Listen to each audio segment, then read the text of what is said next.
más o menos yo calculo que una hora iremos a terminar, más o menos, porque son 20 minutos cada conferencia, lo tuyo son no más de 10 minutos, así que ahí estaremos una hora. Sí, puede llegar un poquito más de una hora, tal vez, Marcelo. Bárbaro.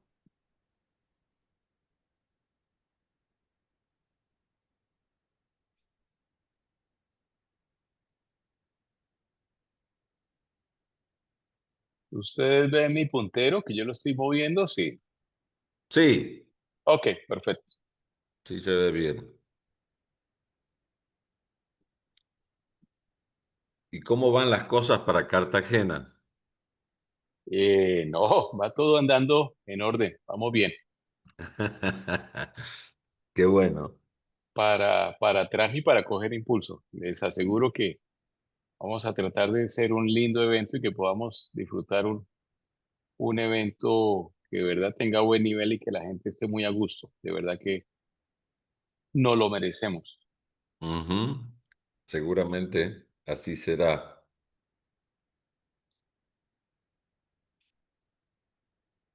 Y con el apoyo de todo Tucumán, seguro que va a salir todo más lindo.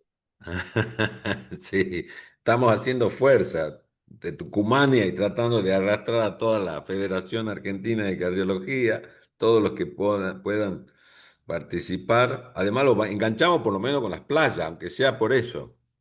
Al menos hay una excusa por lo menos para ir a Cartagena, seguro.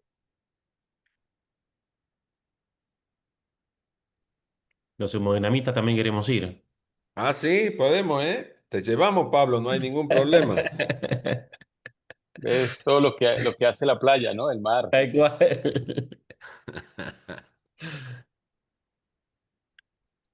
Jorge, cuando quieran, me avisa para que Steffi empiece a dar entrada. Si querés esperar unos minutos más, Y como vos digas, no sé, son 8:06.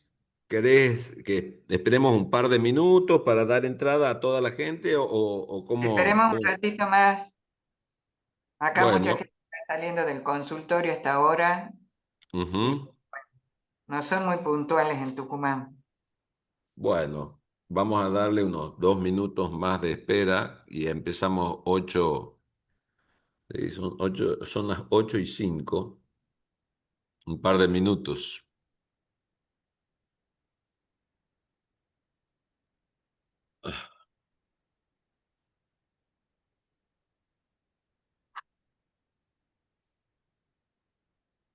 ¿Me querés?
Cucú, ¿qué te parece si empezamos?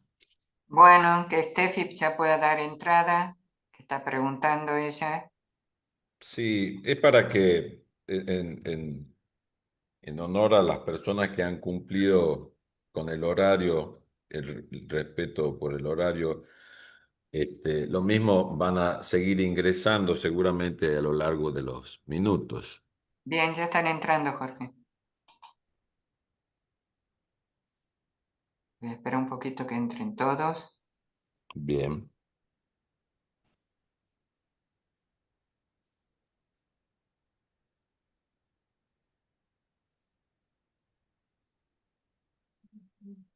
¿Mm?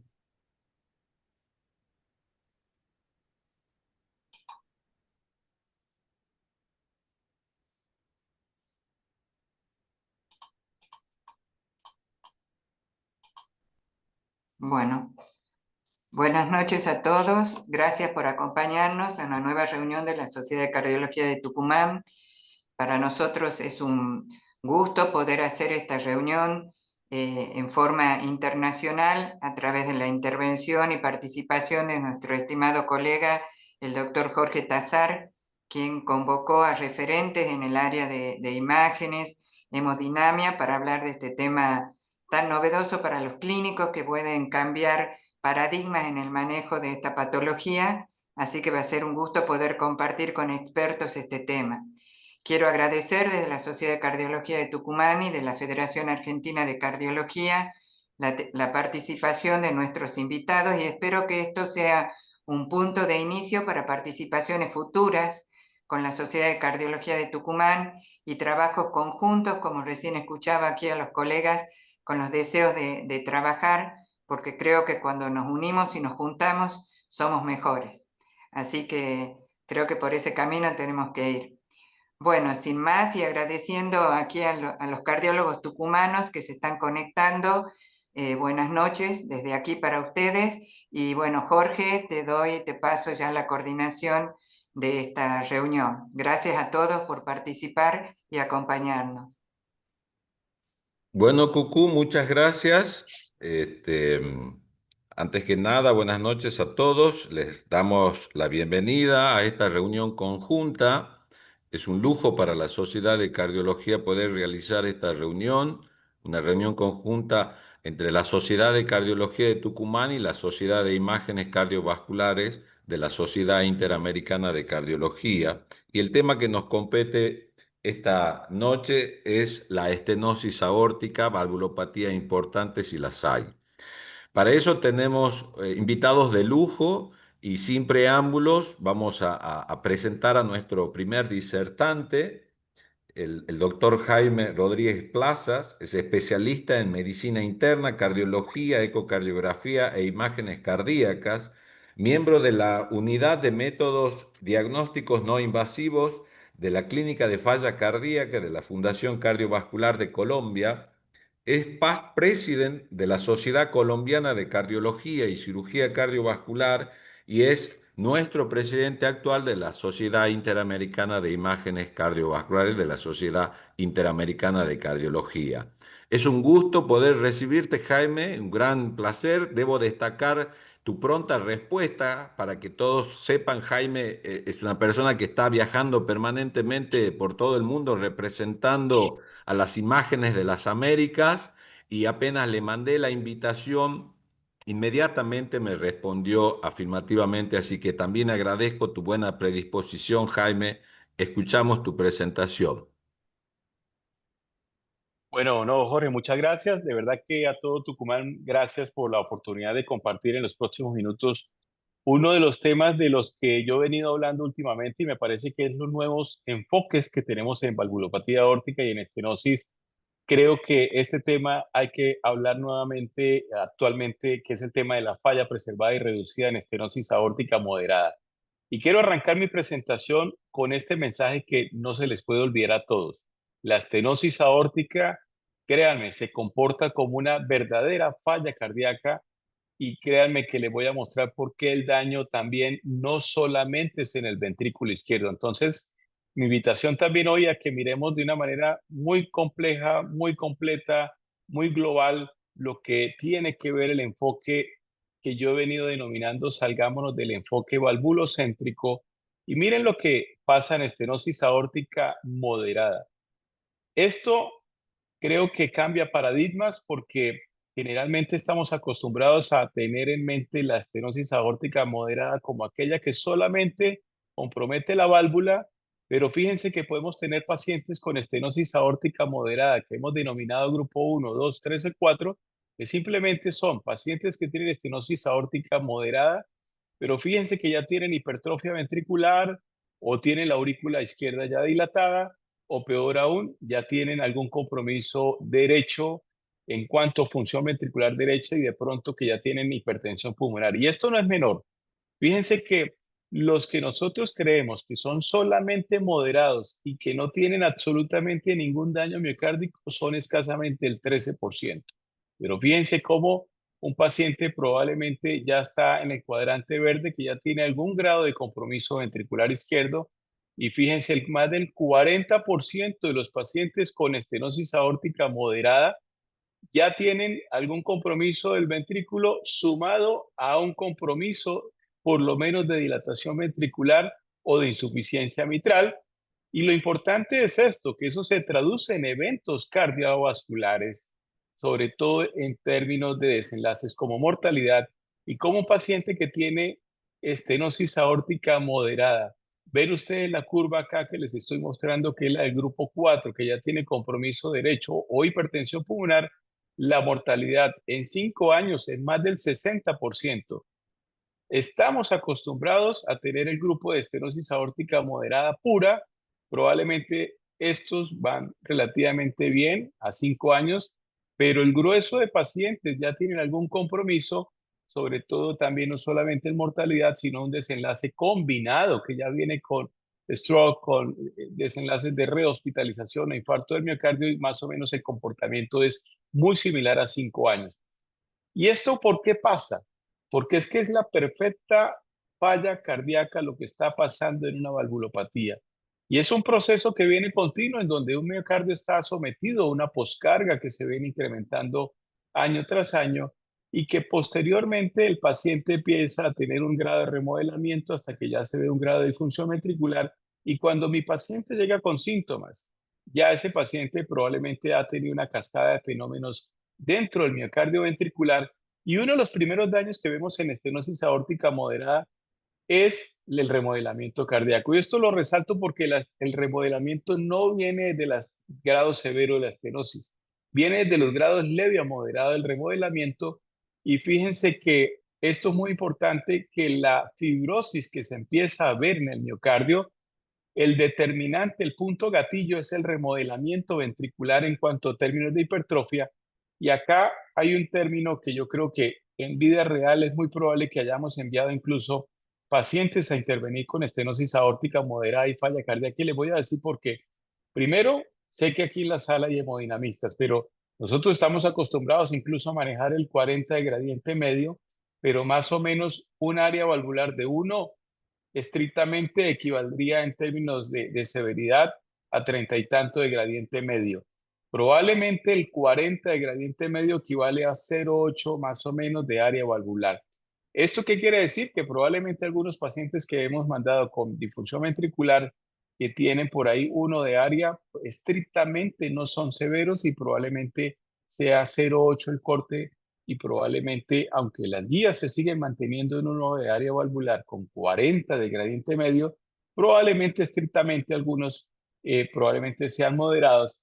Y este es el concepto nuevo que estamos hablando, de la discordancia, porque cuando tenemos función ventricular disminuida y tenemos un gradiente medio bajo, probablemente algunos dirán, tenemos una discordancia hacia una estenosis aórtica de bajo gradiente, bajo flujo, pero como ven la línea punteada amarilla, probablemente algunos no son bajo gradiente con estenosis severa y disfunción ventricular, sino que probablemente hacemos una tomografía, le hacemos un eco de estrés y probablemente los desenmascaramos y probablemente corresponda a un grado moderado en un paciente que tiene disfunción ventricular. Pero hay otro concepto que yo quiero transmitir también, porque creo que aunque las guías se mantienen en función ventricular para tomar decisiones del 50% o 55%, creo que estamos llegando tarde.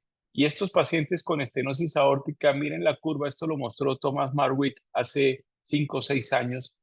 La curva roja que son los pacientes que tienen menos del 50%. Ese paciente se parece mucho al que tiene 50 y 59, que lo vemos en la curva verde. ¿Qué quiere decir esto? Que el mejor paciente con mejor sobrevida no es 50 ni 55, es el que tiene 60% para arriba, como lo vemos en estas curvas. Probablemente el punto de corte de 50, creo que estamos llegando tarde, incluso el 55%, y probablemente a mi juicio creo que el 60% puede ser la función ventricular para uno decir que está preservada en estenosis aórtica. Otro concepto que yo creo que debemos cambiar el paradigma, porque muchas veces en muchos centros hemos escuchado que el paciente dice, no, este paciente tiene estenosis aórtica moderada, los cirujanos no lo van a operar y probablemente el paciente no lo seguimos, creemos que el paciente no tiene ningún desenlace y mentiras. Estos pacientes no son de bajo riesgo y especialmente cuando hay falla cardíaca asociada. Les voy a mostrar la data, esto es de la Mayo Clinic. Esto lo mostraron hace 4 años y nos mostraron toda la data de lo que ellos tienen de estenosis aórtica moderada. Hice un análisis muy interesante y miren, obviamente tener estenosis aórtica moderada, usted sobrevive menos comparando con la población general, pero si usted tiene estenosis aórtica moderada y como ven la curva acá azul, probablemente si tiene menos del 50 la sobrevida es mucho menor. Probablemente se afecte un poquito menos cuando está más arriba del 50%, pero dramáticamente ven ustedes las curvas cómo se separan cuando uno tiene estenosis aórtica moderada y menos del 50%, pero sobre todo cuando hablamos del bajo volumen latido bajo, menos del 35, que ustedes ya lo saben, eso aplica también no solamente para los de severa, también aplica para los de moderada y claramente la sobrevida en estos pacientes está afectada y la relación onda de sobre E', probablemente cuando está incrementada más de 15, la sobrevida de estos pacientes con moderada también está afectada. ¿Esto qué quiere decir? Que pacientes con afectación miocárdica, falla cardíaca, disfunción ventricular y presiones de fin de lleno incrementadas en estenosis aórtica moderada, probablemente lo vemos acá, su mortalidad es mayor o hablemoslo de otra forma, tendrán una menor sobrevida cuando tienen menos del 50% o tienen incluso un volumen latido bajo. Y a mí me encanta mostrar este algoritmo que lo publicaron hace 4 o 5 años atrás, porque hay que estratificar, porque no todos los de moderada caben en la misma bolsa o en el mismo saco. Y me encanta porque en la práctica los invito a que hagan esto. ¿Tiene mi paciente estenosis aórtica moderada? Sí. ¿Cómo está la función ventricular y cómo está el volumen latido? ¿Está realmente comprometido? Este paciente es de alto riesgo. ¿Cuál es el paciente que uno de pronto dice este es de menor riesgo y de pronto lo voy a seguir en 2 años, en 1 año? Probablemente que tiene presiones de fin de lleno normales y que probablemente tiene la función ventricular normal y este es de bajo riesgo. Y esto es muy importante en el seguimiento. Pero hay otros aspectos importantes, lo he visto en mi práctica, en mi centro, ahora de manera un poco más frecuente. Creo que estoy muy sensibilizado con el tema de la válvula aórtica en estenosis moderada y son sintomáticos en una gran proporción. Esto lo mostró el grupo de Jerome Batts y hay varias personas que ustedes conocen acá, está Victoria Delgado también. Tomaron casi 2.000 pacientes, los siguieron, vieron la cohorte de ellos de manera retrospectiva por 18 años, excluyeron este tipo de pacientes y fíjense que de casi 2.000 pacientes, nosotros podemos ver una gran proporción de pacientes con estenosis moderada que tienen clase funcional 2 y clase funcional 3 en pacientes como lo ven ustedes en esta cohorte que tienen estenosis aórtica moderada. Y cuando usted tiene un paciente con estenosis aórtica moderada y que tiene también afectación en la función ventricular, claramente ven las curvas acá cuando están en clase funcional 2, 3 y 4, tienen una menor sobrevida y esto lo mostró el grupo de Jerome Batts. Incluso se ha replicado en otros trabajos con unos resultados muy similares a lo que ellos vieron. Y uno se hace la pregunta, yo lo transmito a todos ustedes, ¿por qué un paciente con moderada y no está severa y que tiene función ventricular aparentemente preservada puede ser muy sintomático? La clave está en varios puntos que quiero compartirles. Uno, el remodelamiento. Fíjense porque el remodelamiento, sobre todo en esos que ya empiezan a tener remodelamiento concéntrico o excéntrico, esos pacientes con moderada no van bien en el tiempo y son muy sintomáticos.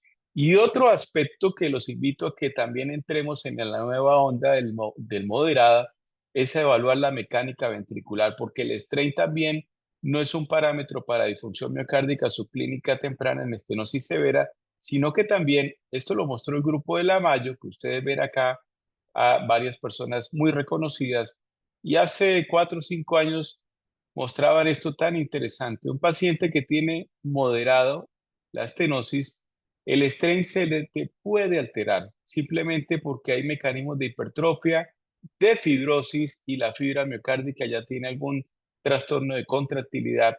Pero cuando usted tiene estenosis aórtica severa, incluso con función ventricular del 50 o del 60%, que puede ser preservada, cuando tenemos un strain global longitudinal que está por ahí por debajo de -15, lo ven en la curva roja, acá en 50 y en 60%, la sobrevida de estos pacientes está reducida cuando tienen estenosis aórtica moderada, y la clave está, como lo mostraba este año en el Congreso vuestro de la FAC en Mendoza, y hablaba yo que estamos en el filo de la navaja porque estamos en el enfoque valvulocéntrico y tenemos que prestarle atención al miocardio, porque el miocardio puede alterarse el strain por términos de fibrosis, que también está jugando un papel muy importante en el daño miocárdico como una falla preservada en este tipo de pacientes.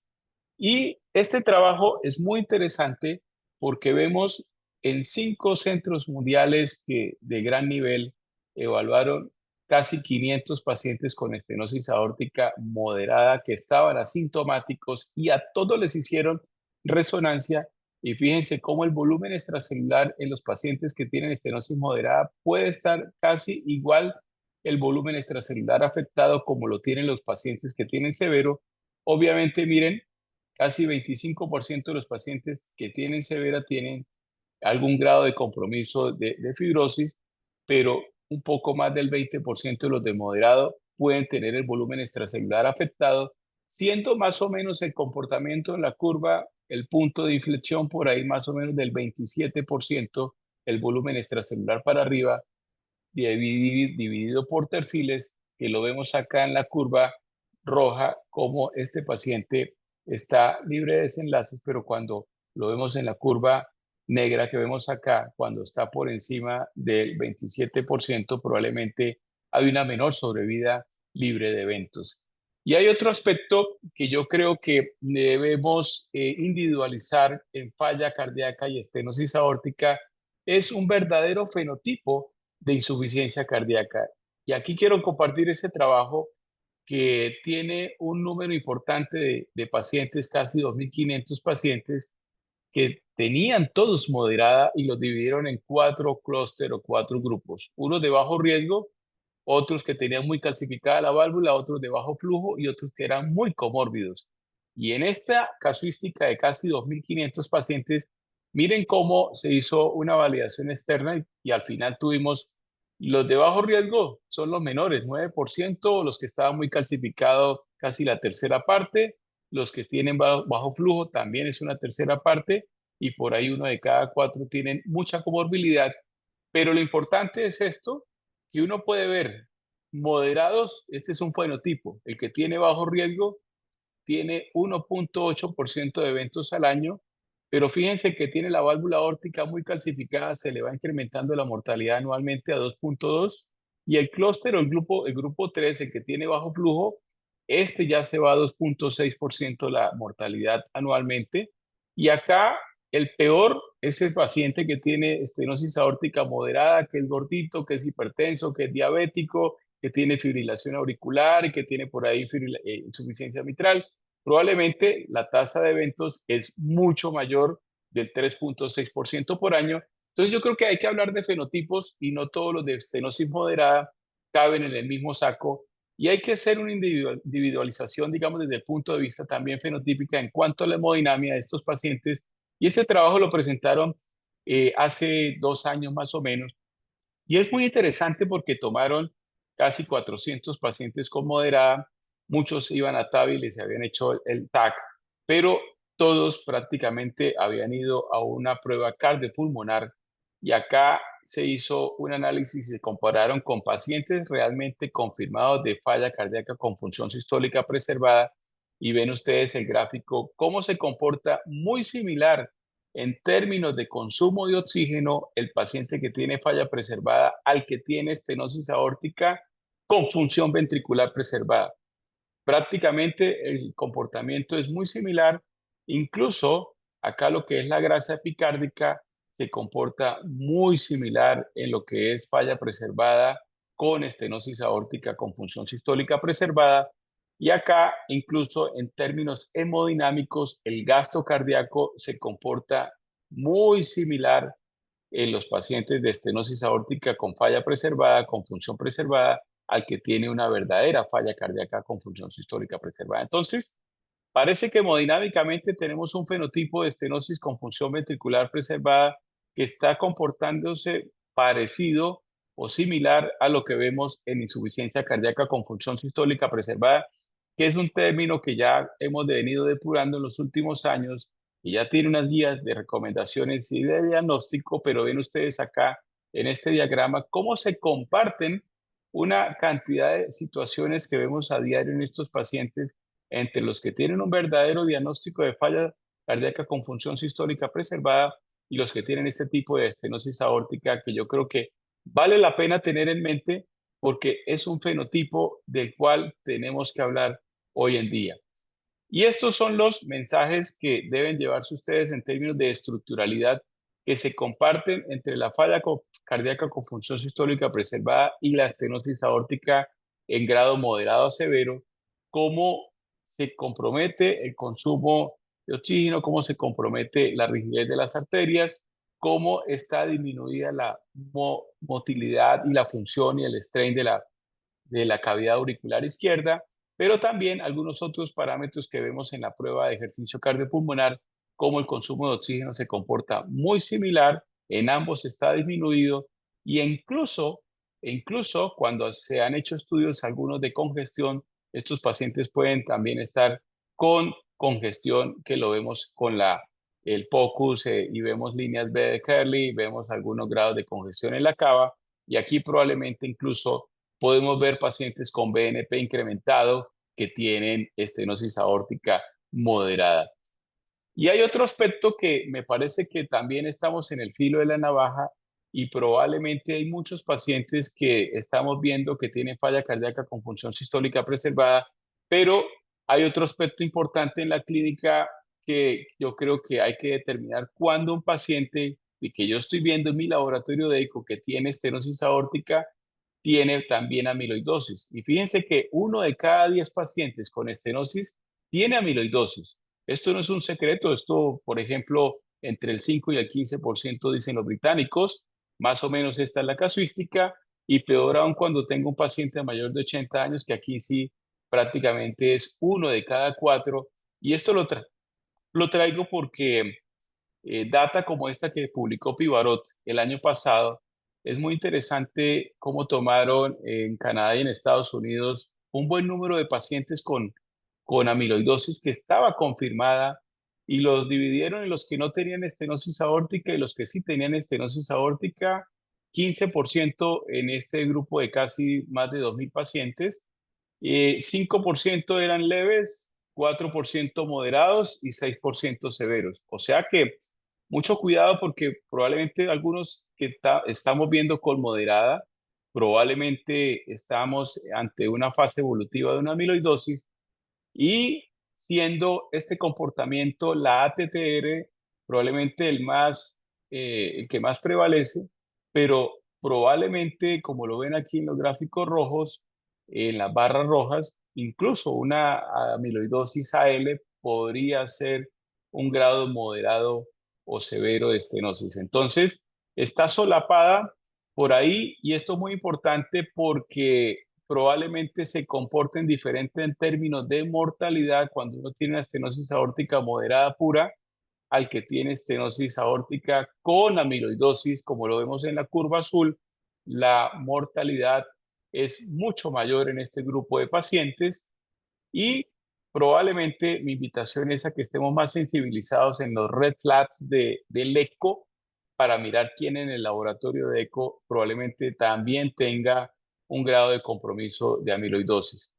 Este es otro trabajo que quiero compartir que con más de 500 pacientes, que pacientes tenían falla cardíaca reducida y que tenían unos estenosis aórtica moderada y otros no lo tenían, probablemente con un promedio de 37.5 de función ventricular, aquí están las áreas, esto lo publicaron hace 4 años, y los pacientes que tienen estenosis aórtica moderada, pero que tienen función ventricular reducida, como lo vieron ahí, de promedio del 37%, estos pacientes la mortalidad es bastante elevada.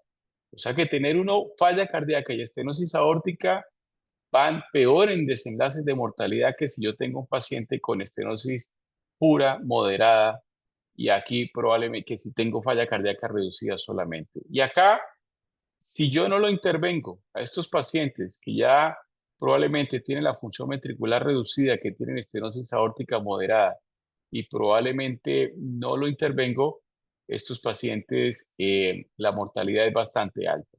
Sé que hay algún cirujano en la sala, probablemente va a replantear y decir, bueno, pero en las guías esto no está tan reflejado, un paciente que tenga disfunción ventricular y que tenga estenosis aórtica moderada, pero probablemente desde el punto de vista fisiopatológico hay varios argumentos que yo creo que son razonables, como bajar la poscarga a un paciente que tiene disfunción ventricular, puede disminuir toda la sobrecarga de presión del ventrículo, puede mejorar la perfusión coronaria, la diastología se mejora, las presiones de fin de lleno pueden mejorar y probablemente yo pueda tener un paciente con menos síntomas y esto probablemente sea razonable y hay algunos puntos a favor que hacen que incluso se haya explorado la TAVI en este grupo poblacional de pacientes que tienen disfunción ventricular, que tienen estenosis aórtica moderada, los 4 principales papeles por los cuales uno se inclinaría están acá, pero sé que hay algunos detractores y probablemente alguien diga, no, no quiero llevarlo a esta morbilidad o mortalidad en operatoria, probablemente haya que volverlo a reintervenir, en fin. Y acá ustedes ven que este fue el argumento para un estudio que estábamos esperando todos, que se publicó en el ACC el año pasado, como a estos pacientes que tenían disfunción ventricular, que tenían, obviamente esto eran añosos, 77 años en promedio, y se randomizaron a colocarle TAVI o no. Las curvas pues fueron exactamente muy similares, no hubo una estadística, valor estadísticamente significativo, pero yo creo que el tema no está cerrado. Yo creo que aquí probablemente a futuro, aunque sí hubo un beneficio muy claro en términos de calidad de vida con el test de Kansas, pero probablemente en los próximos años que ya vienen andando en reclutamiento, estos otros estudios, el Progress y el Expand, que probablemente vamos a tener resultados hacia el 2034 y 2037, probablemente vamos a tener mucha más información con la TAVI y disfunción ventricular. Y acá incluso guías hay para todos. Y este es un documento que algunos creo que lo desconocen, es un position paper de la europea, esto lo publicaron recientemente, cómo es el manejo de la estenosis y la falla cardíaca. Y esto lo traigo porque probablemente este tipo de pacientes es un fenotipo absolutamente diferente que incluso uno se replantea porque el algoritmo te dice, bueno, el paciente le pusiste la dobutamina, supiste que era moderado, le hiciste el tag y el score de calcio te da para moderada y probablemente el algoritmo te dice, no, este paciente hay que manejarlo médicamente, pero yo quiero preguntar cuál es el tratamiento médico de un paciente de estos cuando probablemente los mismos 4 fantásticos que todos conocemos, probablemente en estenosis aórtica hay algunos argumentos que uno diría de pronto no van bien.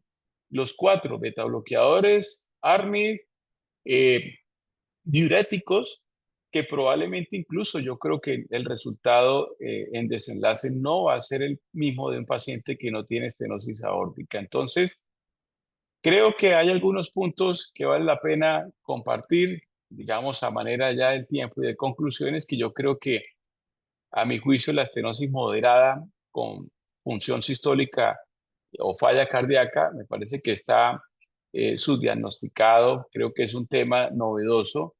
Creo que hay que salir del enfoque valvulocéntrico e ir un poquito más allá de la válvula y mirar cómo está en términos de compromiso ventricular en strain, cómo estamos en fibrosis, cómo está la aurícula, cómo están las cavidades derechas, pero sobre todo yo creo que estos pacientes, por ahí, aunque no hay una recomendación muy clara en la guía, pero yo creo que estos pacientes hay que seguirlos muy estrechamente porque yo creo que estos pacientes tienen mucho más riesgo.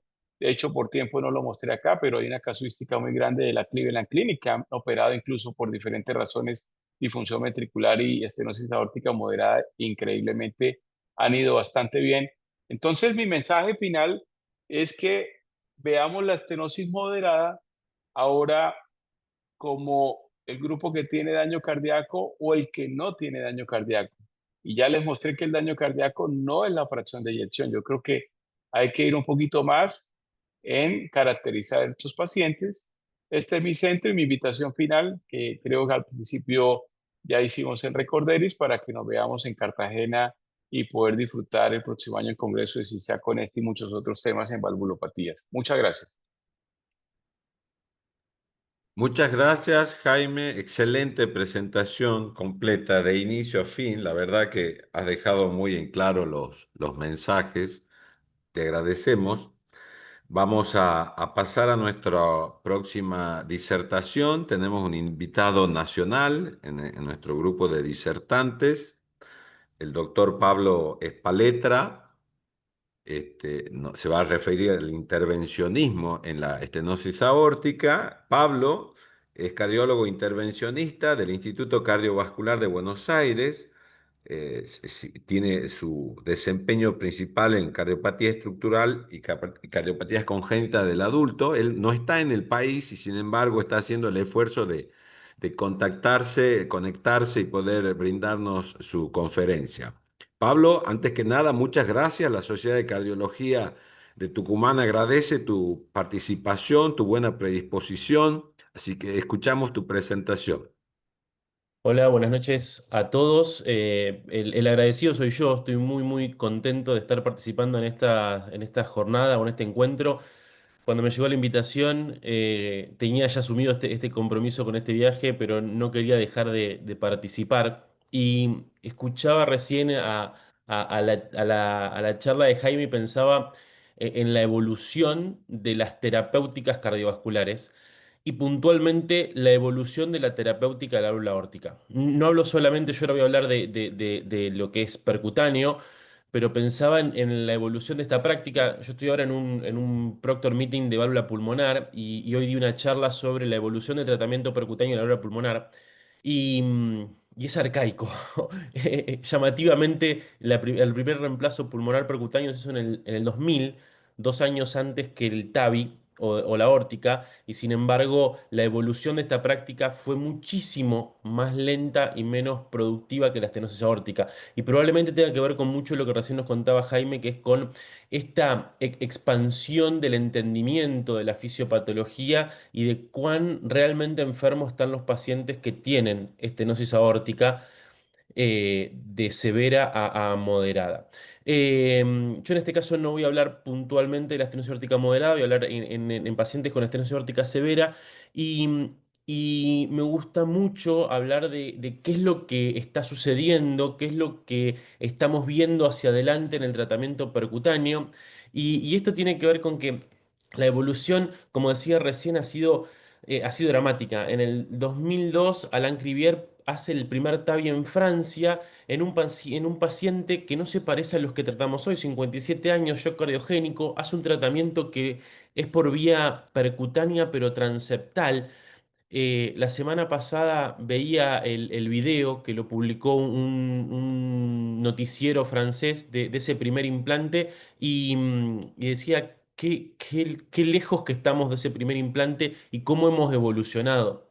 Y a su vez ha evolucionado la práctica a nivel global con el volumen de implantes percutáneos que se realizan en el mundo. Y hoy todos los centros de alto volumen tienen programas de TAVI muy desarrollados y creo que cuando uno habla de qué pacientes va a someter a tratamiento percutáneo y qué pacientes va a someter a tratamiento quirúrgico, hoy tenemos que hablar no solo de riesgos, de edades, sino también del equipo médico con el que contamos, de los operadores, de los cirujanos, de los intervencionistas, de los cardiólogos, de todos los que pueden darle soporte a este tipo de prácticas. Esto es para mostrarle un poquito la evolución desde el 2007, que se aprueba Corval por FDA para tratamiento de la estenosis aórtica severa en pacientes inoperables, ¿sí? Ha habido una evolución enorme de válvulas. Hay algunos otros hemodinamistas aquí que van a ver algunos nombres y van a decir que eso quedó en el olvido, porque ya hasta tenemos válvulas que quedaron en el olvido en tan solo 20 años. ¿Sí? Y cada vez esta expansión es más grande y esto permite tratar un amplio espectro de pacientes cada vez más complejo. Sin embargo, esta evolución en la indicación de tratamiento de estos pacientes nos hizo cambiar un paradigma, un poquito de qué era lo que nosotros pensábamos al principio de la evolución de esta práctica y lo que tenemos que pensar hoy en día. Cuando nosotros empezamos a hacer TAVI, hablábamos solamente de pacientes inoperables o de muy alto riesgo quirúrgico, pacientes que eran clásicamente añosos, pacientes que eran trivalva y que tenían un nivel de actividad muy bajo, ¿sí? Por lo tanto, el parámetro de éxito de estos pacientes bastaba con que se murieran menos que la cirugía o parecido a la cirugía, que tengan una tasa de stroke parecida a la cirugía, que tengan una calidad de vida aceptable y que no se bloquearan mucho. Con eso en ese momento era suficiente, pero hoy la terapéutica se ha expandido a pacientes más jóvenes, ¿sí? Hoy cuando uno se fija cuál es la edad media de implante del TAVI, ya está más cercano a los 70 años. En este slide dice más de 65 años porque es un artículo americano y su guía dice más de 65 años. Esa no es la realidad tampoco en Estados Unidos, ellos están más cercanos a los 70 años cuando vemos su tasa de implante.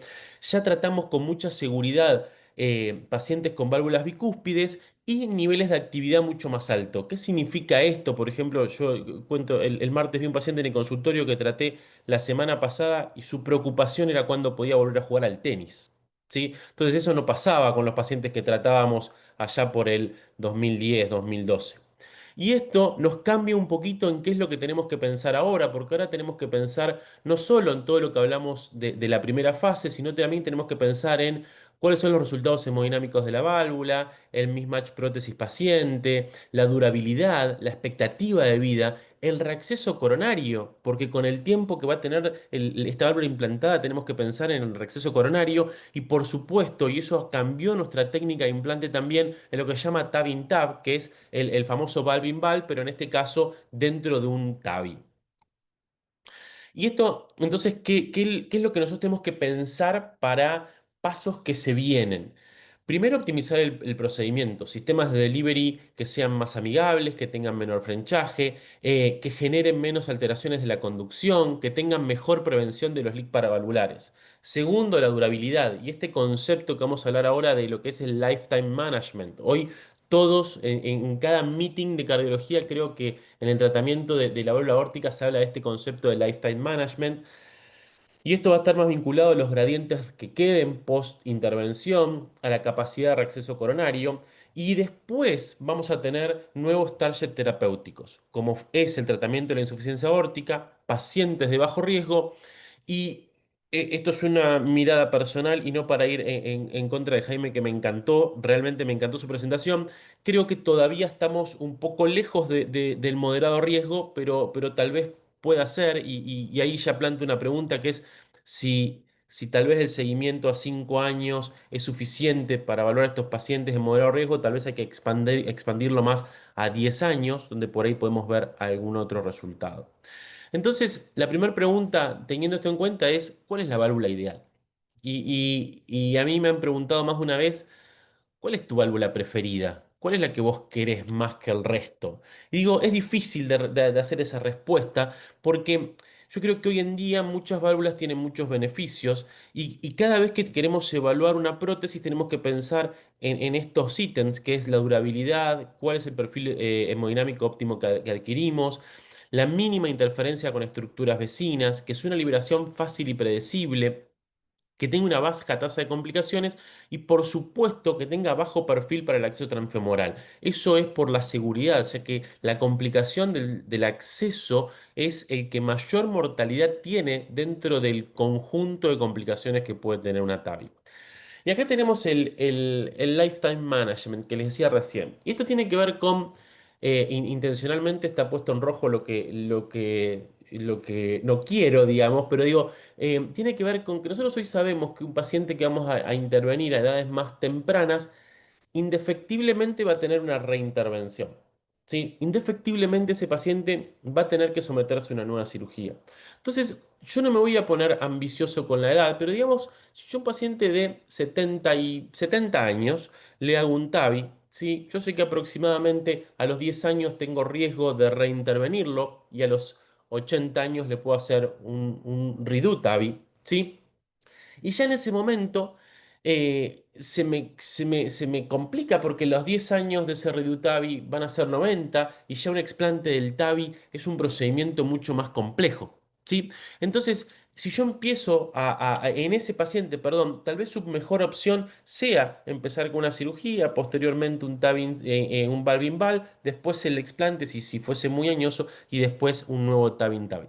Ahora, a edades jóvenes, este procedimiento de cuántas cirugías el paciente espera a lo largo de su vida puede ayudarnos a definir si empezar con TAVI o con cirugía.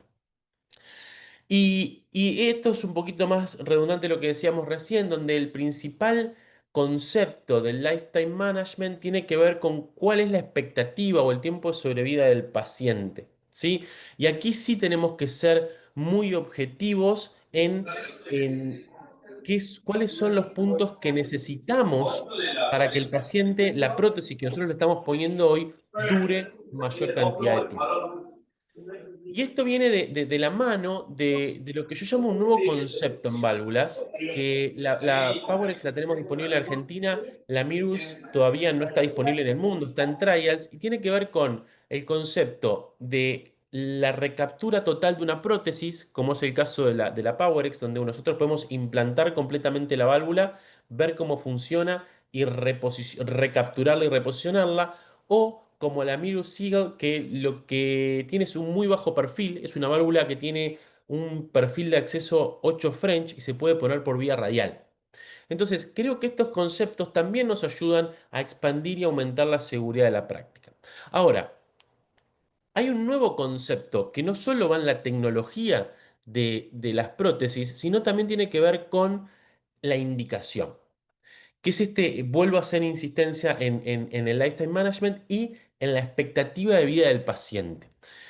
¿Por qué digo que tiene que ver con un nuevo concepto en el nivel de indicación? Porque nosotros hasta ahora, hasta hace un par de meses, cuando se publicaron las guías nuevas, teníamos como mandatorio la evaluación del riesgo quirúrgico del paciente, independientemente de la edad, para decir este paciente es candidato a TAVI o no es candidato a TAVI.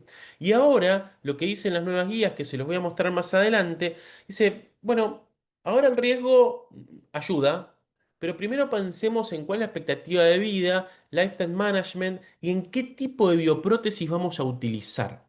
¿Sí? Donde claramente en aquellos pacientes de menos de 60 años, hoy por hoy no tiene ningún rol el TAVI, no tiene ningún rol el TAVI, tampoco tiene ningún rol la válvula biológica. ¿Sí? Tenemos que pensar en válvulas mecánicas. Entre los 60 y los 70 años estamos en un gris donde tiene que ver más, ahí sí, el riesgo quirúrgico de los pacientes, las comorbilidades, la expectativa de vida de ese paciente puntualmente, el deseo del paciente, y creo que ahí hay que pensar en qué bioprótesis se va a utilizar. Yo creo que hoy por hoy, y acá me van a matar los cirujanos, pero creo que a partir o sea, más cercano a los 65 años tenemos que pensar más en prótesis biológicas que mecánicas, pensando en la reintervención de esos pacientes.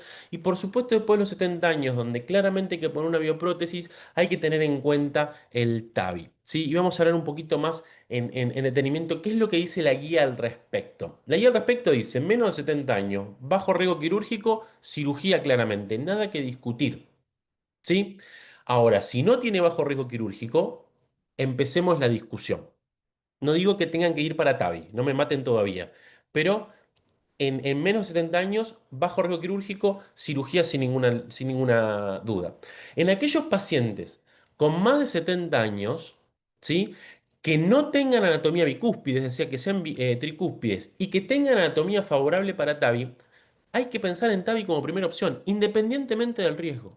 ¿Sí? Después podemos discutir si 70 años, 75, según análisis de costo-efectividad en nuestra región. Yo personalmente creo que en Argentina eso es muy discutible, pero creo que hoy por hoy el impacto económico del TAVI en menores de 75 años es muy positivo.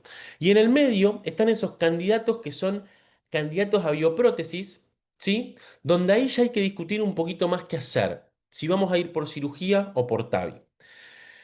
¿Y en qué situaciones vamos a pensar en un camino u otro? Bueno, en la edad, como habíamos planteado, los 70 años como punto de corte, que es lo que dice la nueva guía, los anillos hostiles o la calcificación del tracto de salida del ventrículo izquierdo para minimizar complicaciones, la aorta bicúspide, las dimensiones del anillo no acordes a TAVI, o riesgo de obstrucción coronario, creo que son los primeros parámetros para pensar en cirugía. Pero en el mismo escenario tenemos consideraciones anatómicas que van a ir a favor de TAVI. Por ejemplo, que es una anatomía favorable para TAVI, la aorta en porcelana. Y un punto que para mí hay que discutir mucho con los cirujanos es el tamaño de la bioprótesis que ellos pondrían. ¿Sí? Nosotros sabemos que por lo general la bioprótesis en mujeres chicas es de menor tamaño, sobre todo si no se puede poner mecánica y le ponen biológica, y creo que eso hay que discutirlo y tiene que formar parte de la discusión de Jartín. Yo digo, nosotros le preguntamos a nuestro cirujano, con esta tomografía, ¿qué bioprótesis le vas a poner al paciente? No la que van a medir adentro, porque hoy se lo pueden hacer también por tomografía. Si la bioprótesis que van a poner tiene alto riesgo de tener mismatch prótesis paciente, bueno, tal vez la posibilidad de poner una prótesis dedicada para anillos chicos en TAVI puede ser una mejor opción para el paciente. Y veamos algunos cambios que tiene la guía, ¿sí? La guía, como mencioné recién, ya dice que TAVI indicación 1A en mayores de 70 años con anatomía favorable para TAVI y anatomía tricúspide, ¿sí?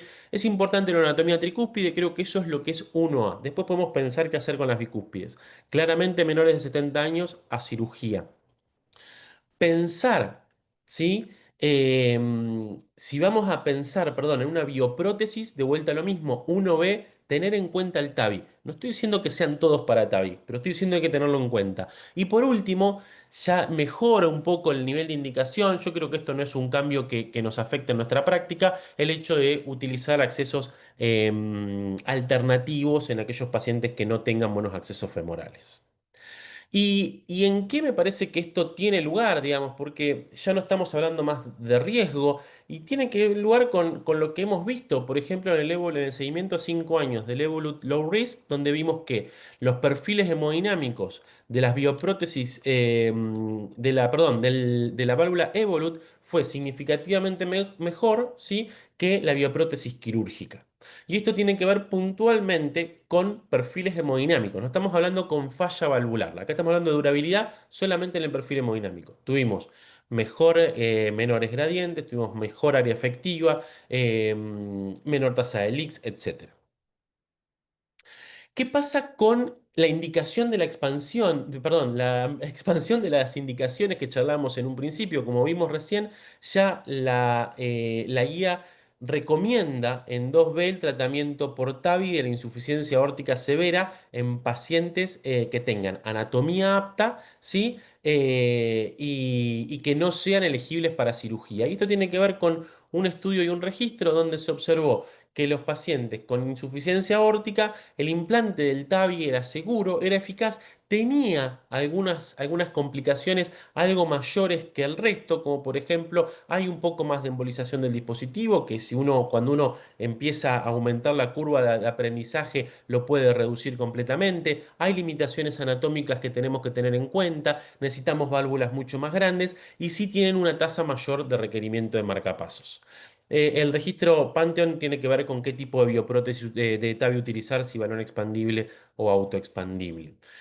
La siguiente expansión de indicación que está por debajo de la tricúspide es la válvula bicúspide, con un nivel de indicación 2B, y yo creo que eso tiene que ver con la falta de experiencia y con la aortopatía asociada a la insuficiencia aórtica, perdón, a la estenosis aórtica por válvula bicúspide, donde muy frecuentemente estos pacientes tienen que intervenirse además de la válvula, la aorta ascendente, porque cuando vamos a ver qué es lo que pasa con los pacientes, los resultados del TAVI y de la cirugía, este es un registro de Medicare, son muy similares, ¿sí?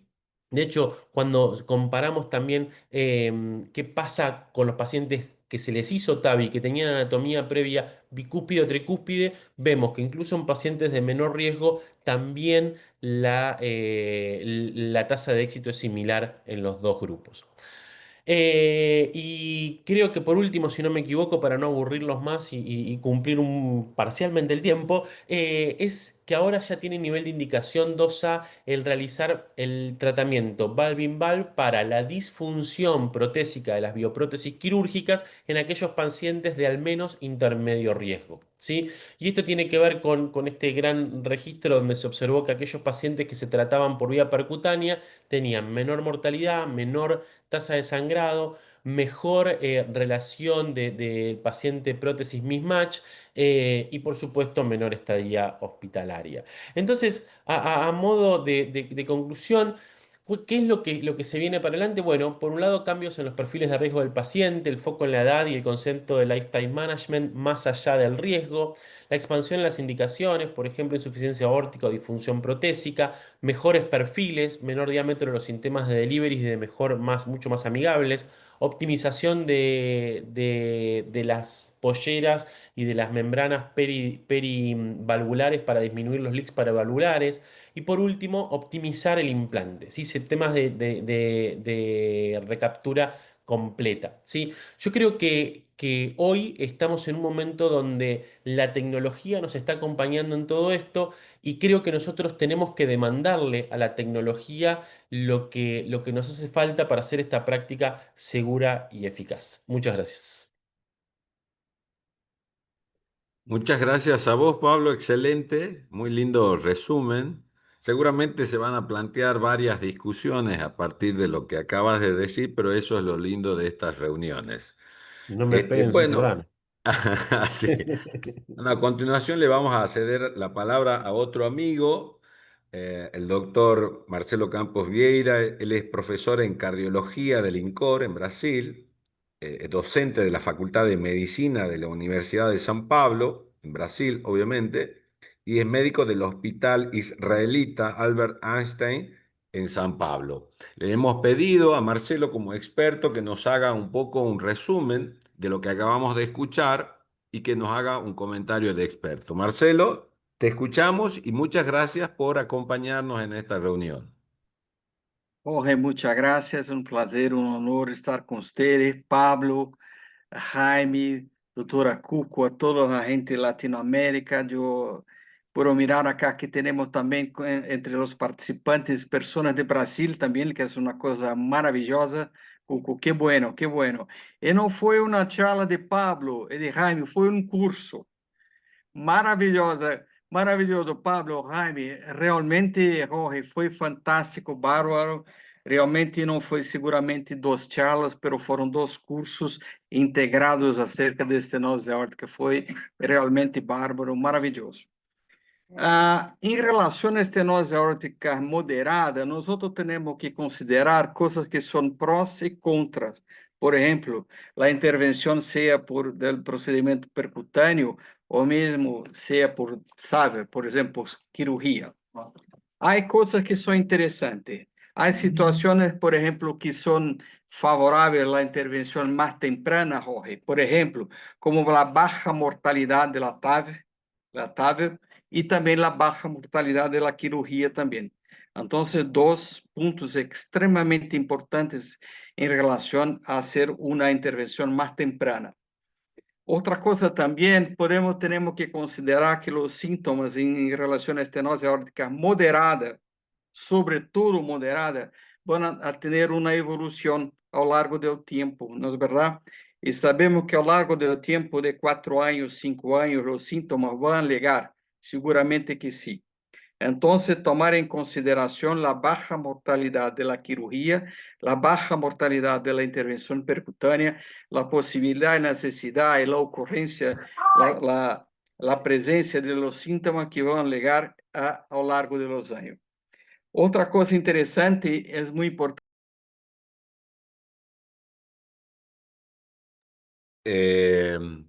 Marcelo, Así, Marcelo. ahora Ah, estamos sí, no, de se había regreso. dejado de escuchar, ahora te escuchamos. Entonces, como Jaime ha hablado también, tenemos cosa importante también, que la estenosis aórtica moderada no es una situación sin importancia más grande desde el punto de vista clínico. A tener que considerar, por ejemplo, la hipertrofia del ventrículo izquierdo, la ocurrencia de la fibrosis, la disfunción sistólica y diastólica que es posible.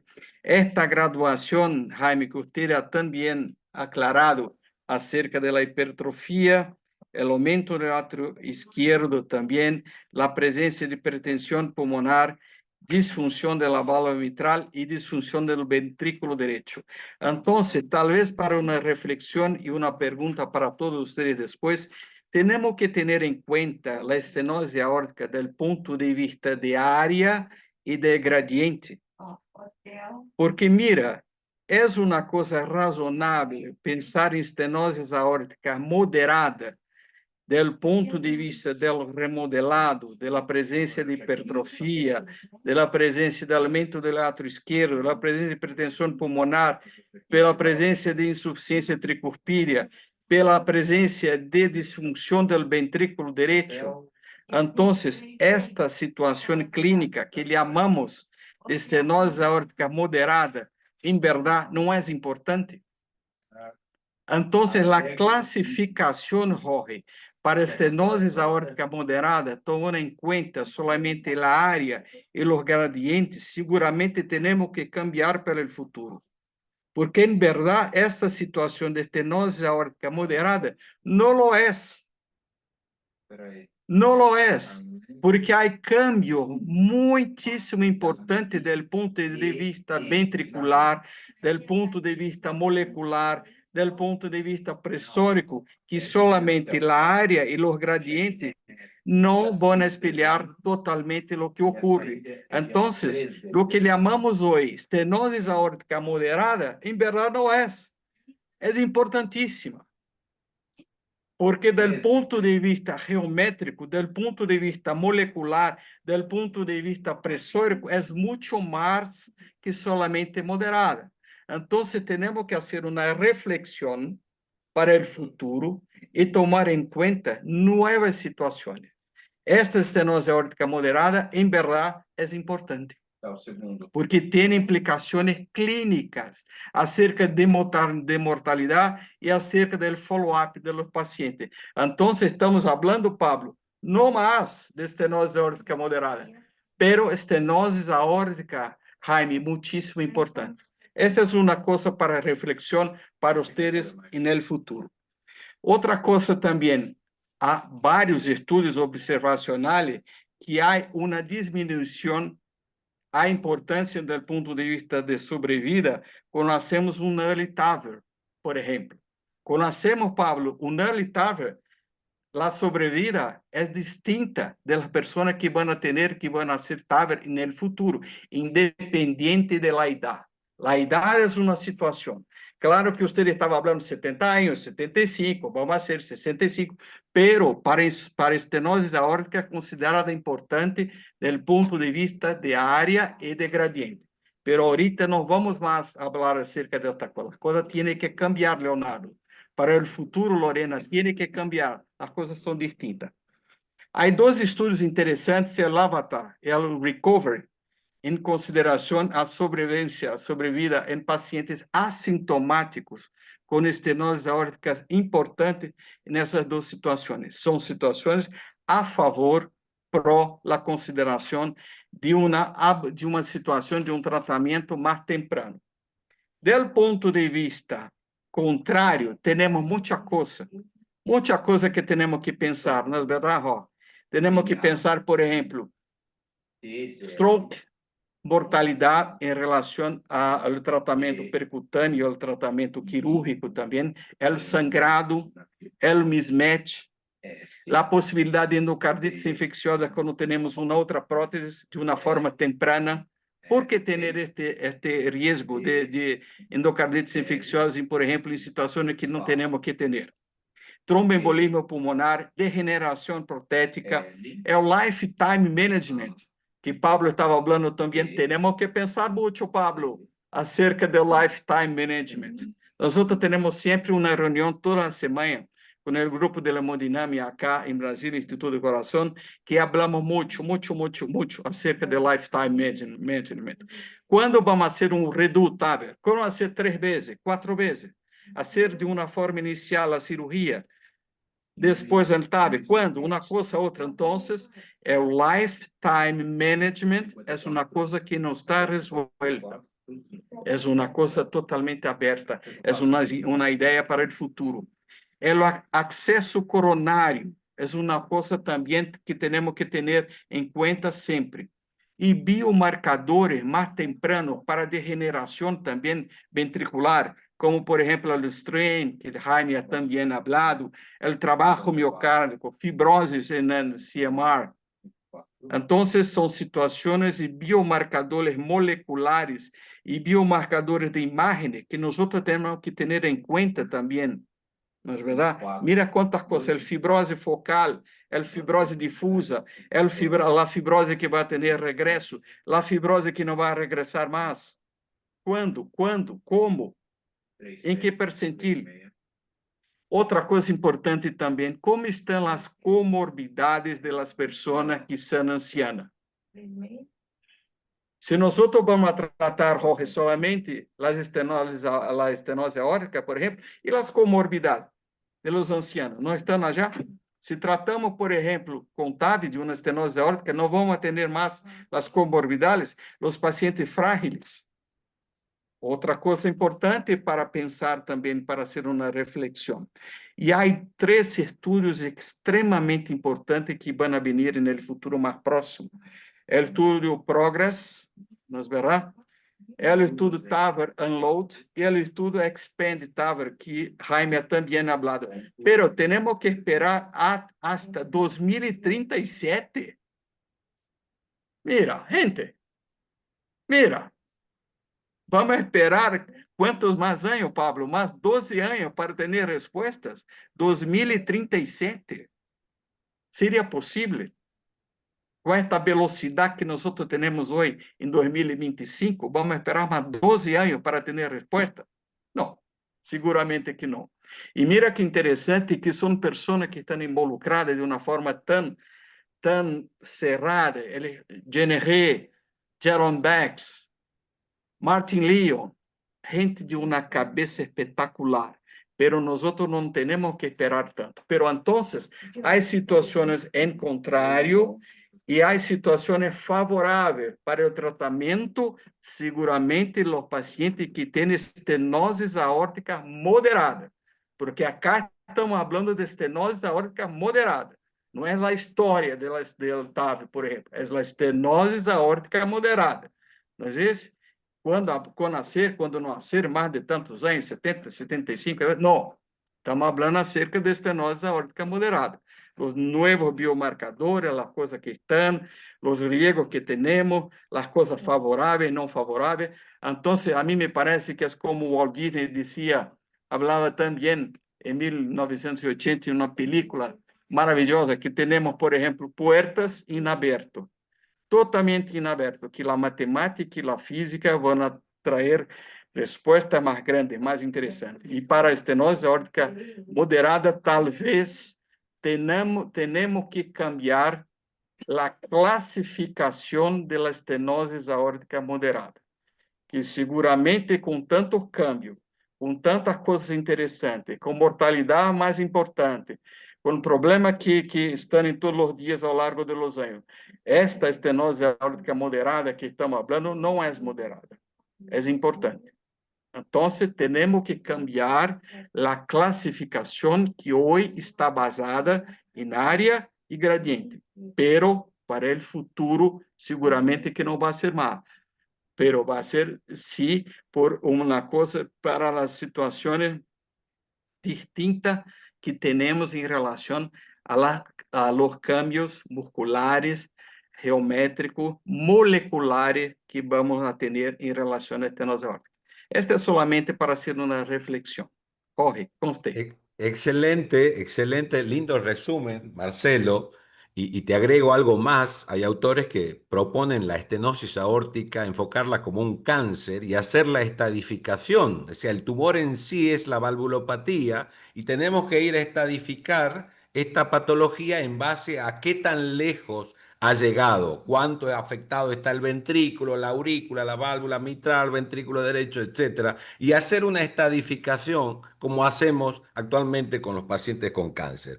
Bueno, tenemos un par de panelistas destacados de la Sociedad de Cardiología de Tucumán, entre ellos hay un hemodinamista, el doctor Leonardo Abdo, y un cirujano, el doctor Luis Coletti, que le hemos pedido que después de escuchar la charla de todos ustedes, nos hagan llegar sus comentarios, sus aportes en base a sus experiencias. Está el doctor Leo Abdo por ahí, creo que lo vi en cámara. Leonardo, muchísimas gracias por acompañarnos y escuchamos tu palabra.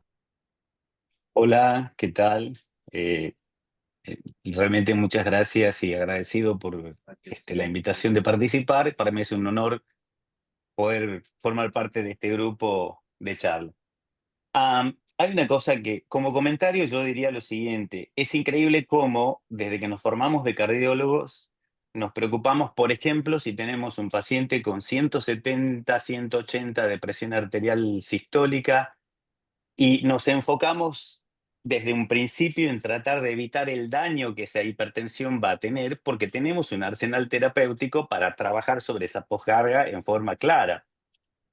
Sin embargo, ante un paciente con valvulopatía que no expresa severidad, no tenemos el mismo nivel de alerta, porque claro, no tenemos el arsenal terapéutico de manejar la poscarga y solo tenemos que atacar a la válvula. Entonces, ese creo que ya es un cambio de pensamiento que tenemos que empezar a hacer, que no esperar la severidad como punto de inflexión para hacer tratamiento. Segundo, muchos de esos pacientes, tanto hipertensos que venimos tratando con el tiempo como valvulares moderados, ya van a tener remodelamiento ventricular, disfunción diastólica, van a tener hipertrofia inadecuada, aurícula izquierda grande, es decir, todos elementos que hacen la predicción de mal pronóstico. Entonces, ¿por qué no intervenir esos pacientes esperando la severidad máxima cuando por ahí la intervención tiene una tasa hoy de muy baja complicación? Salvo, como decía Pablo claramente, de respecto a por ahí las complicaciones mayores son los accesos vasculares que el implante en sí. Entonces, un poco, esto era un poco un comentario que quería hacer como aporte, pero un poco llevando a ver un par de cositas que quisiera preguntar a los expositores. Por ejemplo, para el doctor Espalestra, ¿qué opina? En las nuevas guías se aconseja, sobre todo en la europea, la creación de centros valvulares que tengan todo tipo de especialistas, imágenes multimodales, registros claros de los resultados, no solo que sean derivados los pacientes ahí, que pueda servir como centro de consulta. Yo sé que eso en Latinoamérica es bastante complicado. Y otro tema, si podés extenderte un poquito más en el concepto de riesgo, que hoy en día en las guías, la guía europea la ha dejado de lado el concepto de riesgo y ha pasado al concepto de edad, lo cual nosotros en Latinoamérica también nos es muy difícil tratar de implementar si nos cuesta hoy indicar una válvula en un paciente con estenosis severa de 75 años. Va a ser un poco difícil bajar la edad en ese sentido, si puedes después hacer algún comentario. Y para el doctor Jaime, si bien aclaró perfectamente la importancia de la, digamos, de la fracción de eyección como predictor, existen otros predictores, o bien, si no tengo una fracción de eyección deteriorada, y por supuesto, el seguimiento, ¿cómo lo haríamos? En ese sentido, ¿cuál es el predictor que usted ve como más importante, ya sea el gradiente o el área valvular, por un lado? Y por otro lado, hacerles un comentario del el TEBAR Unload ha tenido un cruce de pacientes, que eso no se dice, o bueno, aparece, pero por ahí no ha tenido los resultados esperados, pero ha habido un gran porcentaje de pacientes, casi un 40% de pacientes que pasaron a ser severos en menos de un año y medio.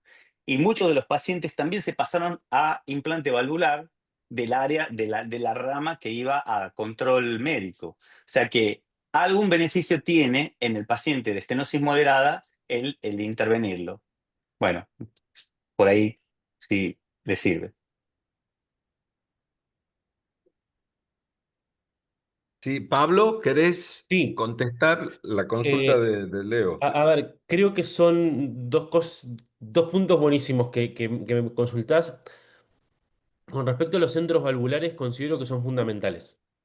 Fundamentales. Pero en el punto que vos trajiste, que es no necesariamente que hay que mandar a todos los pacientes a ese lugar. Lo que es fundamental es que se discuta en ese ambiente. Y lo que sí considero fundamental, cualquier centro que quiera hacer TAVI y cirugía valvular tiene que conocer sus resultados. Es fundamental conocer sus resultados. Y eso no hace falta ser Cleveland Clinic y hacer 1000 TAVIs por año. Si uno hace 10 TAVIs por año, tiene que saber cómo, es más fácil, digamos, tiene que saber cómo le fue a las 10 TAVIs que hace por año. Y si uno hace 20 cirugías cardíacas por año, tiene que saber cómo le fue a esas 20 cirugías cardíacas por año, digamos. O sea, y es muy difícil sentarse a discutir cuando no conocemos ni ellos nuestros resultados, ni nosotros sus resultados. Entonces creo que eso es No es- fundamental.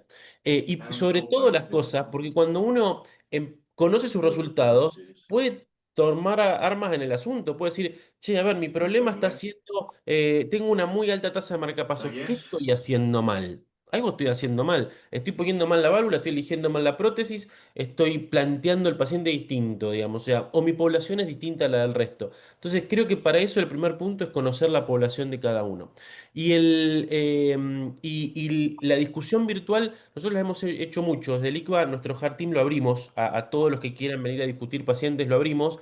Y es muy nutritivo, digamos, o sea, porque cuando el que viene a presentar conoce todo esto que les digo, realmente se lleva algo muy valioso, porque probablemente en su centro, por ejemplo, tiene resultados quirúrgicos no tan buenos. Y bueno, tal vez ese no sea el centro para operar un paciente, para operar un paciente de 70 años y sea mejor una TAVI en un paciente de 70 años. O lugares que tienen resultados quirúrgicos buenísimos y decís, che, no consigo que me autoricen la TAVI del de 80 años. Y bueno, operalo, no dejes que se muera de muerte súbita, operalo porque te va bien. Obviamente, yo considero que es mejor la TAVI en el señor de 80 años, pero si tenés buen resultado, operalo. Y si tenés malos resultados, luchala. ¿Sí? Entonces creo que eso es muy valioso. Y con respecto a lo del riesgo, creo que es una discusión eterna si Tavi sí o Tavi no en bajo riesgo, porque cada vez que aparece algo de evidencia, yo me acuerdo que yo hice la especialidad en estadística médica y me acuerdo que la primera clase que me dieron dijeron, la estadística es la ciencia de mentir con fundamentos. Y todos sabemos eso. Entonces, siempre hay quien le encuentra el pelo al huevo en estos casos. Entonces digo, yo puntualmente no soy fanático de los estudios de bajo riesgo en TAVI, creo que tienen muchos bemoles de diseño, ¿sí? No soy un fundamentalista de esos estudios, pero me parece que sí, cuando nosotros vemos durabilidad de las TAVIs, que es por el cual dicen bajo riesgo no, porque la válvula no dura, vemos que la válvula dura e incluso a veces tiene mejores perfiles que las quirúrgicas. Entonces, yo creo que riesgo quirúrgico hoy es solamente para la población que tenemos dudas del beneficio del TAVI. Entonces, yo creo que estamos lejos de indicar ah, tranquilamente una TAVI en un Sí. paciente de 70 años. En el IGVA estamos lejos de indicar una TAVI tranquilamente a un paciente de 75 años, digamos. O sea, ¿Qué es lo eh, que pasa en todos lados? claro, digamos, no es yo acá me vengo a alardear del bajo riesgo, pero es difícil que se autorice. Yo creo que hoy por hoy la evidencia es suficiente para decir que podemos intervenir a pacientes de bajo riesgo siempre y cuando la edad esté entre 70 y 75 años. La semana pasada hubo un evento en el cual se discutió un montón si la edad, cuál era el punto de corte que cada uno utilizaba. Y yo en mi práctica personal, yo creo que el punto de corte es 75 años para lo que hacemos hoy en día. Entre 70 y 75 años incluyo los intermedios riesgos, donde cuando aparece algo que me llama la atención, yo me parece que hago mucha fuerza porque sea TAVI, y menos de 70 años, si no es de alto riesgo, no pierdo el tiempo ni en pensarlo. Qué bien. Solasi también aconseja 75 años, que es para nuestro medio, ¿no? Sí, junto a SIAC, ¿no? Porque es Excelente. la guía SIAC Solasi. Sí. Jaime, ¿querés contestarle a Leo? ¿Cómo Sí, lo puedes seguir al paciente? gracias. Dos puntos complemento a lo que estaba comentando Pablo, que me gustaría también ampliar ahí. Dos cosas. Uno, si tu centro no ofrece una mortalidad operatoria menos del 1%, es mejor esperar al paciente. O sea, eso no es de todos los centros. Y segundo, también dejo el mensaje porque el Lifetime Management um, debe hacer mucho más énfasis en Latinoamérica y en todo el mundo al tema del ROS, porque creo que debe hacerse mucho más ROS en toda Latinoamérica. Eh, Desafortunadamente es una pena que nuestros cirujanos hoy en día jóvenes están entrenándose en cambios de válvulas y no son todos los centros o son muy pocos donde están formando el ROS. Y créanme que eso ya está medido como un ROS a 15 y 20 años va muy bien. Eh, Estamos en mi centro ahorita con un grupo quirúrgico muy entusiasmado y nos ha ido estupendamente bien. Entonces creo que en el Lifetime cambia dramáticamente cuando se tienen centros de válvulas que ofrezcan el ROS y eso cambia dramáticamente la expectativa de estos pacientes. Con respecto a la pregunta que me hace el doctor Leonardo, créame que me encanta porque lo que yo he compartido con ustedes era lo que yo pretendía sensibilizarlos en lo que quería transmitirles de que no todos tienen el mismo riesgo y coincido en que las guías deben moverse en ese sentido. ¿Por qué dos pacientes que tienen 0,8 de área valvular y que tienen el mismo gradiente medio de 40, porque uno tiene síntomas y el otro no?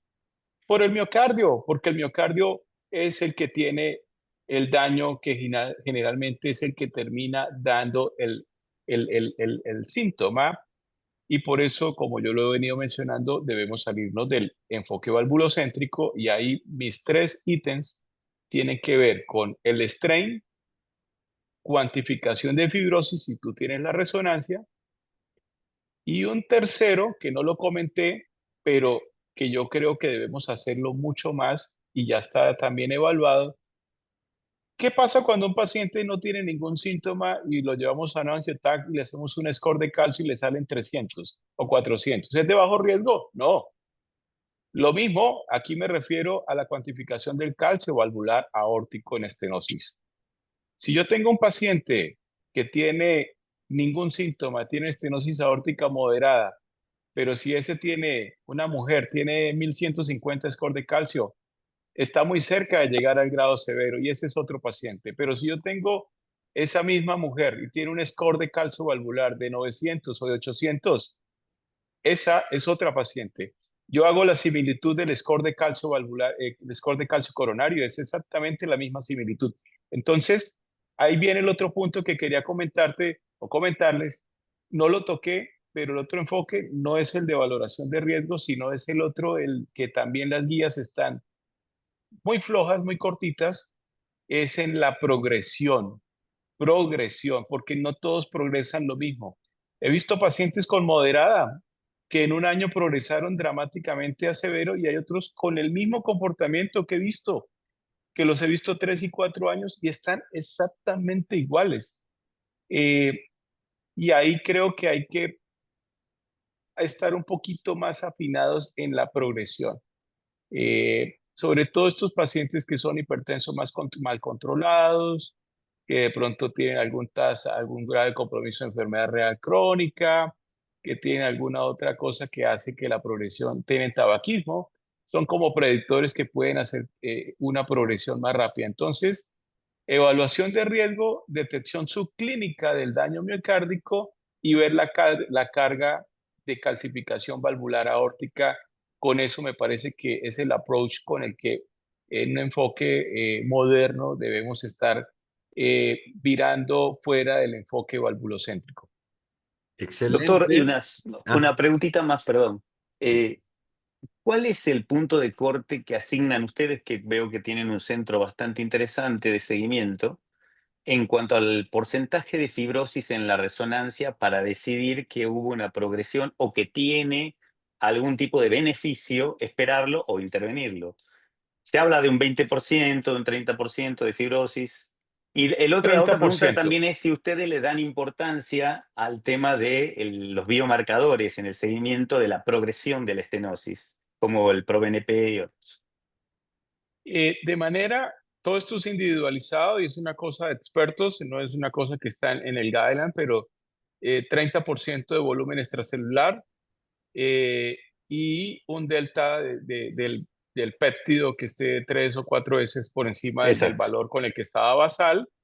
Eh, Fíjense que no hemos hablado para nada de gradiente ni de área, que me parece que es el enfoque antiguo, Claro. que si progresaba más de 0,3 por año. Eso es un enfoque, a mi juicio, que creo que totalmente estoy contento porque no lo hemos vuelto a hablar y ya eso perdió Bien. sustento de todo punto de vista. Vamos Gracias. a permitirle la palabra al doctor Luis Coletti, que es el cirujano para defenderse acá. Es más, Luis estuvo operando un paciente aórtico, me comentó, esperaba poder terminar para poder compartir con nosotros y seguramente nos va a venir bien su aporte como cirujano en este tema. Luis, Buenas ¿estás? noches. ¿Qué tal? Buenas noches. ¿Me escuchan todos?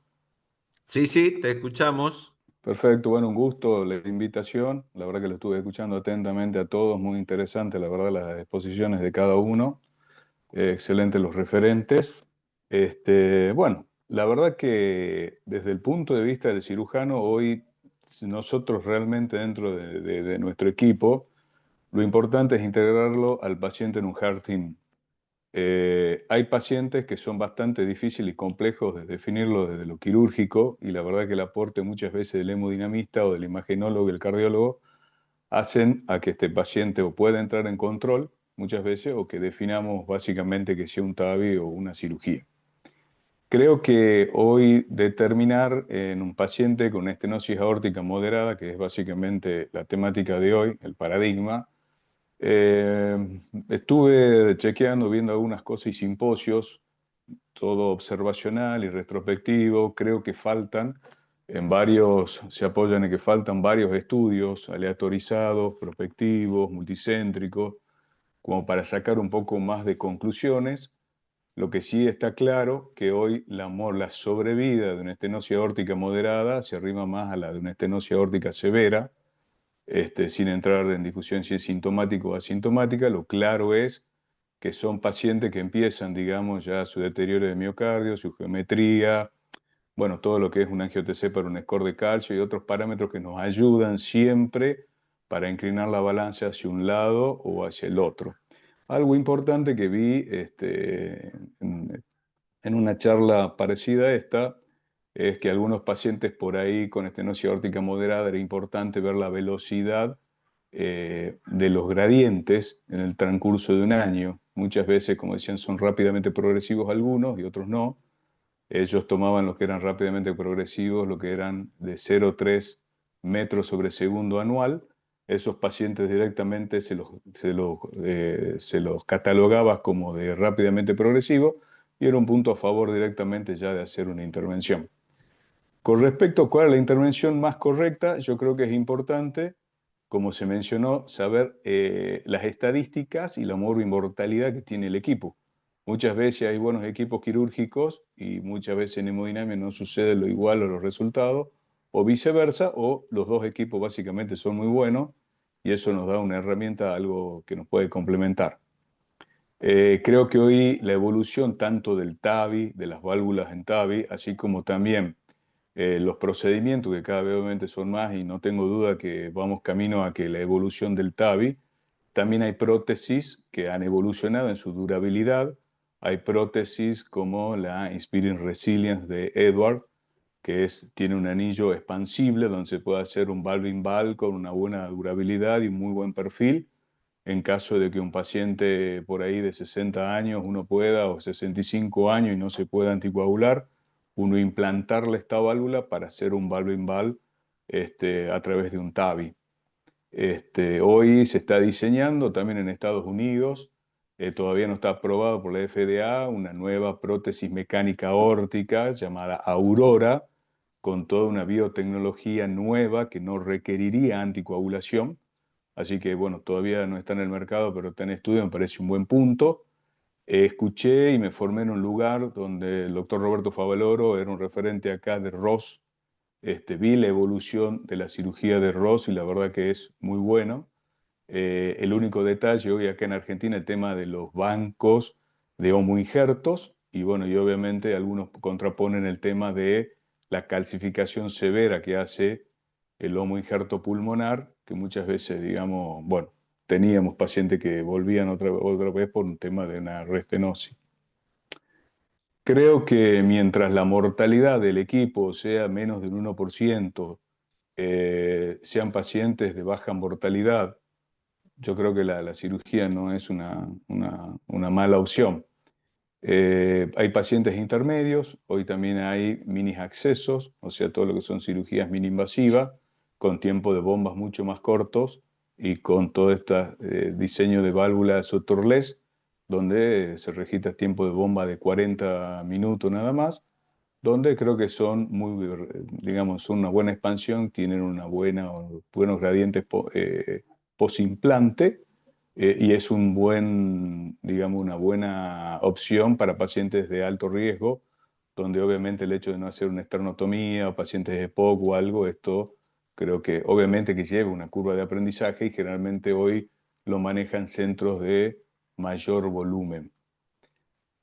Básicamente hoy no sé si viendo las guías, pacientes sintomáticos con estenosis aórtica moderada, o pacientes por ahí que hayan deprimido su FEI, o pacientes que una estenosis aórtica moderada, uno por ahí y viendo que son de alto riesgo por un score de calcio alto, pacientes tabaquistas, uno pueda sospechar agregado a eso por el electro que tenga lesiones coronarias, y muchas veces nos damos con que el paciente además de eso tiene lesiones coronarias y creo que ya inclina más la balanza para hacer reemplazo valvular y cirugía coronaria, que muchas veces para eso creo que es importante algunas veces ver si hay isquemia. Sabemos que aparece, digamos, rehacer tardío en los pacientes que ya tienen lesión miocárdica, pero por ahí tratar de evidenciar si hay isquemia y algo más agregado, si es un paciente de alto riesgo, para no descartar una coronariopatía y que justamente eso ya termine de definir un paciente en el contexto de una estenosis aórtica moderada. Bien. Moderada sola, yo creo que, y asintomática, sé lo del ProBNP, el score de calcio, bueno, todo lo de la dilatación auricular, pero bueno, yo no sé si hoy, por lo menos yo acá en Tucumán, o no tengo referencia de que un cirujano haya tomado la decisión de un paciente asintomático o hipertrófico, sin ver no más detalle también pacientes que están en sobrepeso, son obesos, muchas veces con el descenso de peso mejoran los gradientes. Creo que es un tema importante. Me ha pasado de bajar pacientes que han bajado de peso y los gradientes han descendido, y por ahí de severa asintomática pasó algo moderado y están en seguimiento. Pero bueno, creo que el Heart Team es un punto muy importante para apoyarnos y tomar las mejores decisiones, tanto desde la válvula, saber lo que va a enfrentar el paciente, la morbimortalidad de la prótesis que se le vaya a implantar, así como del procedimiento, y obviamente el centro en el que se está haciendo el procedimiento, sea endovascular o quirúrgico, ¿no? Muchísimas gracias, Luis. Excelente tu aporte de la visión del cirujano. Bueno, ya por una cuestión de tiempo, la verdad que el tema da para seguir discutiendo. Hay muchos temas que han quedado para terminar de cerrar, pero ya por el horario vamos a tener que terminar la reunión. Antes que nada, quiero agradecerle al doctor Jaime Rodríguez Plaza, al doctor Pablo Espaletra, al doctor Marcelo Campos Vieira por su colaboración, su aporte, el haber estado en la reunión de la Sociedad de Cardiología ha sido un lujo. Agradecerle a nuestros panelistas, el doctor Luis Coletti y Leonardo Abdo, muchas gracias por participar y por supuesto agradecimiento a todos los que han estado esta noche acompañándonos. Así que le doy la palabra a la doctora Lobo Márquez para que cierre la reunión y muchas gracias de nuevo a todos. Bueno, no sé si está la doctora, así que... Estoy acá, estaba Ah, hablando muteada.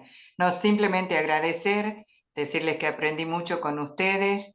Yo soy del palo de la insuficiencia cardíaca y me alegra que estén viendo fuera de la válvula y empezando a ver el músculo. En nuestra área cada vez vemos más la preinsuficiencia cardíaca. De hecho, que nuestros estadios de American Heart y American College ya nos hacen pensar en insuficiencia cardíaca en los pacientes que tienen probabilidad de padecerla, y uno también podría pensar que esos estadios iniciales, lo que hoy llamamos estadio A, la estenosis aórtica moderada, podría empezar a pensarse en esos estadios, ¿no? Cuando el paciente no tiene ni signos ni síntomas, cuando comienza a aparecer el daño estructural ya sería un estadio B para nosotros, y la presencia de biomarcadores positivos ya nos pondría en estos estadios preclínicos de insuficiencia cardíaca. Así que yo me siento totalmente feliz de que estén viendo estos estadios iniciales de la insuficiencia cardíaca, que no solo va de la mano del cardiorrenometabolismo, sino que hoy también lo podríamos ubicar desde un problema de una válvula en sus estadios precoces. Así que, bueno, bienvenido a la preinsuficiencia cardíaca. Yo quedo muy contenta que ustedes tengan hoy estos conceptos. Así que, bueno, muchas gracias. Espero que podamos compartir nuevos eventos y reuniones científicas. Les agradezco mucho desde la Sociedad de Cardiología de Tucumán y la Federación Argentina de Cardiología. Y gracias a quienes se quedaron hasta esta hora, porque bueno, toda una larga tarea laboral y seguimos todos conectados. Así que muchas gracias, gracias Jorge por tu coordinación y nos vemos pronto. Muchas gracias gracias. a todos. Buenas noches. Gracias Hasta por luego, buenas noches. Muchas gracias. Abrazos a todos. Muchas gracias. Igualmente.